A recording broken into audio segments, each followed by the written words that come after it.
Halo, apakah kalian pernah mendengarkan atau melihat di stasiun televisi tanah air kita yang menayangkan mengenai debat calon presiden dan wakil presiden? Nah, berkaitan dengan hal itu, kali ini akan dibahas mengenai materi debat dalam pelajaran bahasa Indonesia. Bagi kalian yang belum memahami apa itu pengertian debat, ciri-ciri dan fungsinya, maka kamu harus mengerti, memahami, dan mendengarkan video ini. Mari kita sama-sama menyimaknya. Pada dasarnya, pengertian debat ada beberapa macam. Untuk bisa memahaminya secara penuh, kalian perlu mengetahui pengertian dari beberapa sudut pandang. Mengacu kepada Kamus Besar Bahasa Indonesia, debat ialah pembahasan dan pertukaran pendapat mengenai suatu hal dengan saling memberi alasan untuk mempertahankan pendapat masing-masing. Lalu, menurut beberapa tokoh, Henry Guntur Tarigan, pakar linguistik, debat adalah saling adu argumentasi antar pribadi atau antar kelompok manusia dengan tujuan mencapai kemenangan satu pihak. Pandangan tak jauh dari berbeda kemukakan oleh Asidi Dipojoyo dalam bukunya Komunikasi Lisan. Ia berpendapat debat adalah proses komunikasi lisan yang dinyatakan dengan bahasa untuk mempertahankan pendapat.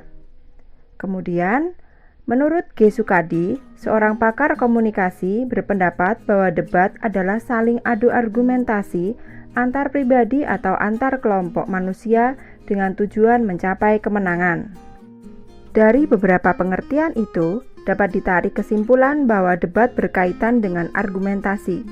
Dengan begitu, secara sederhana, debat dapat diartikan sebagai beradu argumen atas ide gagasan seseorang dengan orang lain. Selanjutnya, kita akan melihat tujuan dari debat. Dalam debat, ada beberapa tujuan yang hendak dicapai. Pertama, memenangkan argumentasi atas orang lain. Dengan begitu, ide gagasan yang ditawarkan seseorang dapat dipertimbangkan atau dipilih oleh orang-orang yang menyimak suatu debat. Kedua, menunjukkan kelebihan atau kebenaran argumentasi diri terhadap orang lain. Dengan begitu, dapat terlihat di mana kelebihan ide gagasan yang ditawarkan. Dan ketiga, menanggapi suatu persoalan dengan sudut pandang yang berbeda dengan orang lain. Dengan demikian, orang lain dapat memahami maksud atau ulasan ide gagasan kita sehingga membuka cakrawala berpikir atau sudut pandang lainnya. Selanjutnya, pastilah debat itu memiliki unsur-unsur yang ada di dalamnya. Debat memiliki unsur-unsur yang harus dipenuhi. Berikut unsur-unsurnya. Memiliki mosi. Pengertian dari mosi ialah topik atau bahasan yang akan diperdebatkan dan mempunyai sifat konvensional. Mosi sangat penting dalam debat, karena di dalam debat terdapat pihak-pihak yang pro dan kontra terhadap suatu hal. Debat harus memiliki pihak pro atau afirmatif. Artinya, dalam debat harus ada pihak-pihak yang setuju terhadap mosi.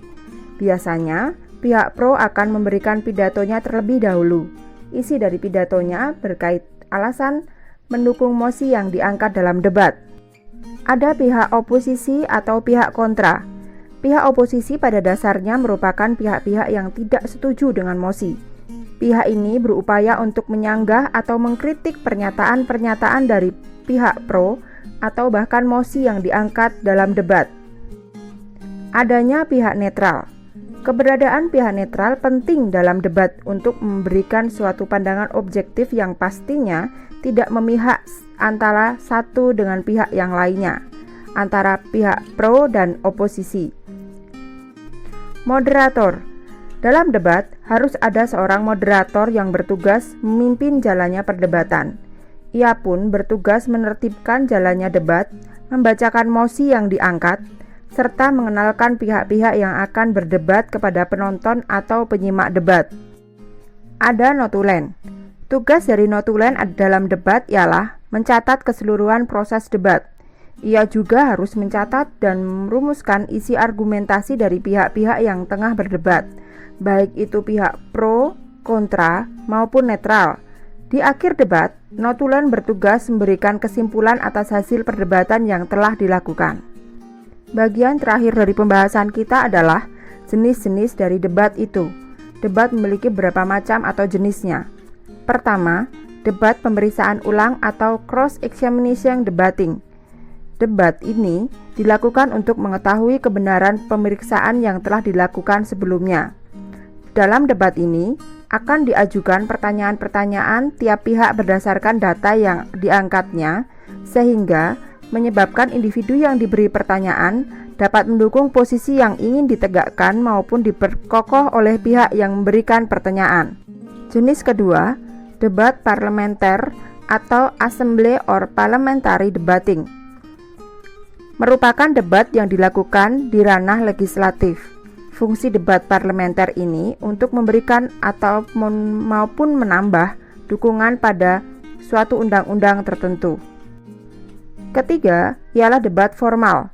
Debat ini diperkenalkan untuk tujuan melaksanakan debat ialah untuk memberikan kesempatan kepada masing-masing tim pembicara yang menyampaikan pada audiens atau peserta debat tentang beberapa argumen maupun agasan yang dapat menunjang atau menolak usulan. Debat ini dikenal juga dengan sebutan debat konvensional atau debat pendidikan. Bagaimana? Sudah cukup jelas tentang materi debat? Jika kalian ingin terus update dengan beberapa video pembelajaran yang dibuat, tunggu ya, dan selamat mengerjakan tugas-tugasnya. Tuhan memberkati, dan terima kasih.